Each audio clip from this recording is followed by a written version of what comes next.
Hi guys, welcome back to my XPS guide. Now I'm gonna review Awakened Dragon Akstar. Okay, so like usual, let's start from his stats. So first, he has 7% MP, 50% ice resist, blind, sleep, paralyzed, and petrified on both of the forms. Okay, and why I talk about MP regen, it is really important because his MP consumption is insane. Okay, you will see later. And for the normal form, he is a true double hand character, but on Brave Shift he becomes true dual wield. Quite interesting, I must say, but the problem is, yes, on Brave Shift he doesn't have plus 6 times change damage modifier. Again, let me repeat, some of you may say, oh, I don't care about plus 6 times, he is still great. Then good for you. Okay, I simply mentioned it. Okay, and for normal form he also has 100% Dragon Killer and 100% Fatal Damage Protection when health is bigger than 1%. Quite amazing, I must say, the Fatal Damage Protection. But the Brave Shift form is even better because he has 150% Human Killer. Okay, so 50% better than the normal killer. And yes, it is quite interesting, okay? Because if you fight human, you can Brave Shift. If you fight dragon, then simply stay on normal form. Quite interesting. But the best thing about Brave Shift is he has 2 fatal damage protection. Wow, okay, so far from what I can remember, 2 fatal damage protection is only exclusive to Fosler and maybe Madam Edel. Okay, but I can understand why he has this 2 fatal damage protection because yes, if he dies then you will lose a lot. Okay, I will talk more on his abilities about this. Okay, so enough about his stats. I got nothing to complain, okay, except for the lack of plus 6 times chain damage modifier. Now let's take a look on abilities. So on normal form, he is a true double hand, like I said, and Dragon Killer. And he also able to give himself additional 100% Dragon Killer. So yes, he has 200% Dragon Killer in total. Quite amazing. Remember that you can boost it further by equipping Odin into him. And he able to imbue Ice Element to all characters, so it is not only for himself, it is all characters. Quite amazing. And he is also an absolute mirror of equity chainer. This is, I can say, quite new because since the first release of Neo Vision we get Stardust Ray, but this time we get mirror of equity. Very nice. And he also specializes on AoE damage. Okay, like you can see, he can deal 54 to 81 times damage per cast. So it is critical hit, 90% chance. So I can say he will deal 81 times damage frequently.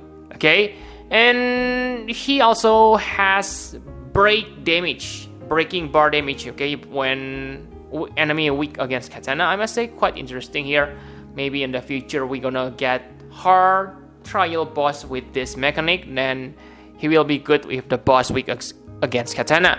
And for Grandis ability, he able to use this 2 times. Okay, it is 80 times AoE damage. Nice. Okay, 80 times and 450 MP recovery. Trust me, guys, his MP consumption is insane, so I must say this 450 MP is really useful. Okay, and his limit burst, I must say, I don't think he is good in terms of limit burst. First, because he only gets 50% LP damage boost, and he doesn't have plus LP damage buff on his abilities. So this LP only deal about 187.5 times, unless of course you put more, let's say, LB damage boost on his passive. But I think it's better to stick with his abilities. Okay, for rotation, like you can see, it is pretty simple. Imbue with Whirl of Blizzard. Remember, he is true double hand here, so you need to imbue yourself unless you have Ice Elemental Katana. If you are veteran players, you can use Ice Demon Katana plus, okay, 165 attack with Ice Element, quite nice. And Raining Blade, so this will give you 300% attack boost, which is huge, and it also deals nice amount of damage. And then yes, Destructive Blade, okay, Destructive Blade, or let's say if you fight dragon enemy, then you can use that Dragon Killer buff or whatever, okay. And on the second turn, you can simply use Guiding Mirror of Equity and Glacial Fissure, and yes, you can deal out some damage. And like you can see, the MP consumption is quite insane, okay, 216 to 243 MP per turn. Wow, you need insane MP battery or good MP regen if you want to use him, okay. But this is not his optimal rotation, because his optimal rotation need you to do the Brave Shift, okay. So let's take a look on Brave Shift form. So on Brave Shift form, he is also Absolute Mirror of Equity Chainer, but the difference is it is more single target oriented. And if you take a look on the damage, yes, they are nice, but again, I must remind you, it is true dual wield without plus 6 times change damage modifier.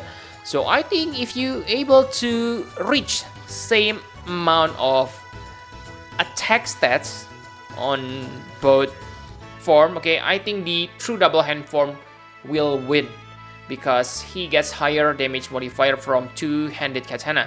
And yes, he able to buff himself 100% human killer. So yes, I must say pretty nice. That means he has 250% human killer. Wow, be careful, you human, okay, against this. But again, there are so many human killers on the past. If I'm not mistaken, Tifa, Neovision, Cloud, Final Fantasy VII Remake. So I can say the human killer maybe not special. I prefer the dragon killer. It is more rare. Okay, and he has two grandest ability here. The first grandest ability is just your Absolute Mirror of Equity damage. It deals 130 times, quite nice. But I think the second grandest ability is the reason why you want to do the Brave Shift, because it will increase 15% ice damage, both magic and physical. But of course, you don't need that magic damage buff, okay, because he is a physical damage dealer. And yes, you also get 10 times damage modifier to his core skills. Okay, remember that this grandest ability also affect your normal form. Okay, so this is why I say if you want to get maximum damage, you still need to change into Brave Shift form, even if let's say you fight human, because you want to get this 50%, 15% and 10 times damage modifier. Okay, and yes, the main problem with this is the grandest ability only usable once. So if you die, then yes, you lose the damage modifier permanently. Okay, that's the reason why he has 2 fatal damage protection. Okay, and yes, he also has another lock abilities which also able to increase the damage modifier. First of all, I'm not sure whether this stack with the setup ability, okay, because if it stacks, it gonna increase 20 times damage modifier to your core skills, which is amazing. But if it doesn't stack, it is also has a usage, because let's say if you die, then you don't need to be sad about using grandest ability. But my guess is the skill stack. Okay, so like you can see the damage, wow, I must say pretty insane. Grave Result deal, you can deal 366 times damage. So if you take a look here, assuming that the damage modifier stack, then 366, and on the normal form 333 times damage per turn. So you may say to me that, oh, that means Brave Shift form is better. Let me remind you again, he doesn't have +6 times change damage modifier. So let's say if you use two-handed katana, that means you get about 1.55 times damage modifier. So in the end, Glacial Fissure still deal more damage than your graph result.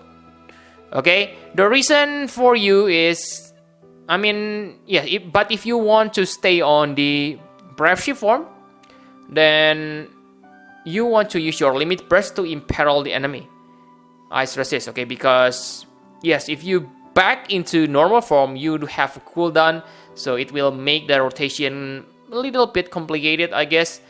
Okay, so I must say, quite interesting character and pretty simple and pretty good. The only problem is the MP consumption, so yeah, we need to think about how we handle his MP. So enough about abilities, now let's talk about equipment. So on standard form, you need to equip two double hand katana. You can get Onimaru Plus, but yes, my point here is you don't need to worry about element because he able to imbue himself with ice element. Okay, what if the enemy resists against ice element? Then you need other characters to help you out. And I can say maybe the standard form is the best because yes, you get increased damage modifier. It has higher damage modifier if the Grandis and Lock setup ability doesn't stack.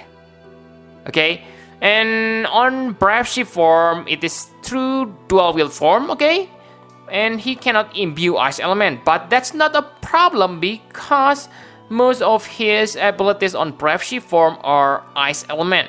Okay, so you don't need to worry about that. What he lacks is only ice imperil, but still you can handle that using your limit burst. So yes, the only thing I want to comment here is, let's say you fight human enemy, so you want to use Brave Shift form, and your human enemy resists against ice. In that case, do not need to worry because you still have static Brave ability which deal non-elemental damage. Okay, so you don't need to worry that much. But here, like I said before, his MP consumption is insane. So I think if you have spare slots, then try to search an equipment that also increase your MP regeneration. For example, it is like Ardeen Hat.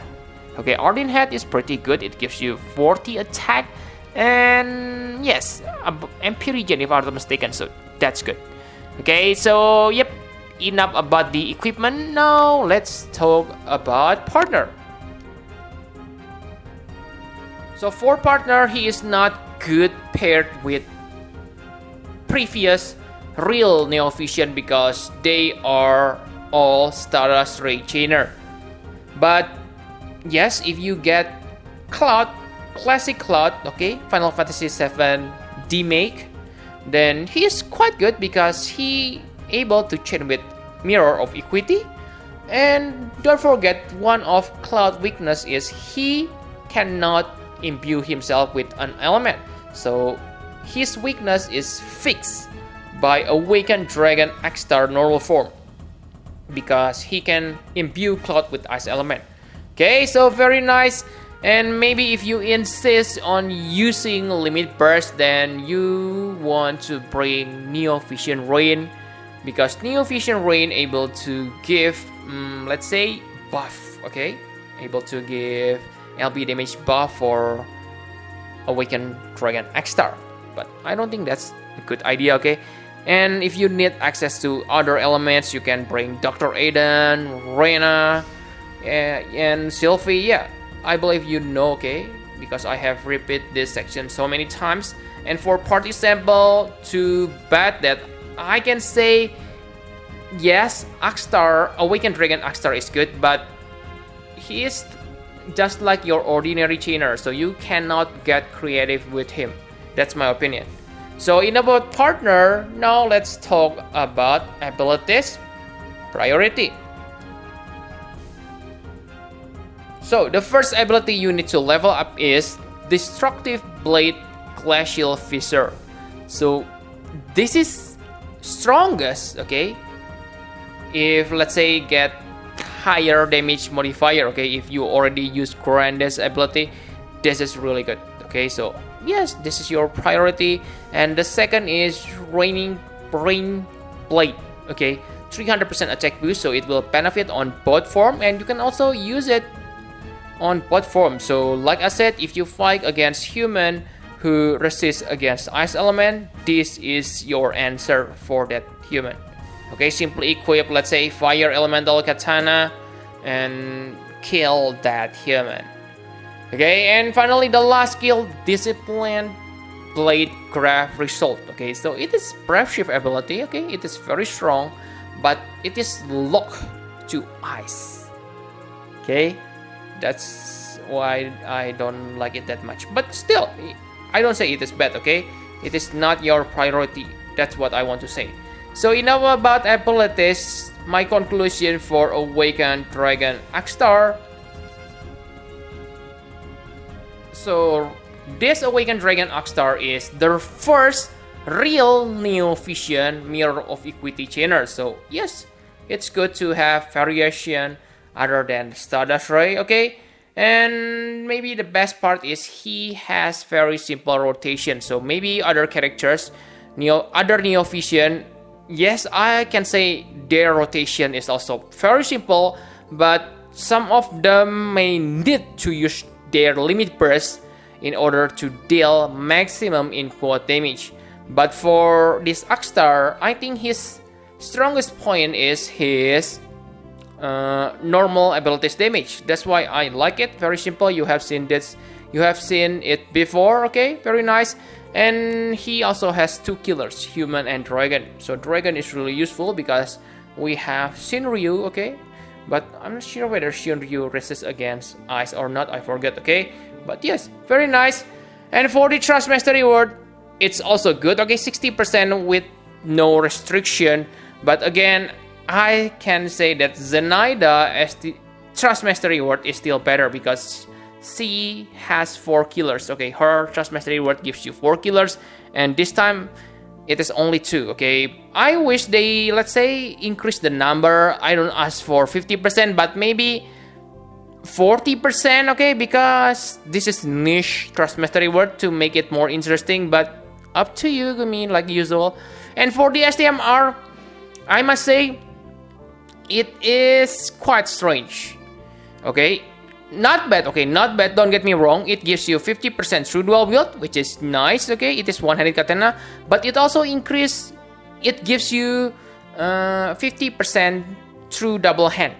So yes, for true dual wield, I can perfectly understand that, but for true double hand, it is one-handed weapon, so that means it's kind of fake, okay. Fake true double hand, so he becomes fake true dual wield, and if he equips this too, he becomes fake true double hand. So kinda annoying, I must say, okay. They nerf him on purpose, okay. But still, quite good character and interesting. I don't mind if I get him because I must say he is pretty cool. So yep, I think that's all you need to know, guys, about Awakened Dragon Akstar. I will review Lastwell tomorrow, so you can know which one is better, okay? Thank you very much for watching. Please hit the like button and subscribe to my channel for more Final Fantasy FFBE guide. Bye bye, guys.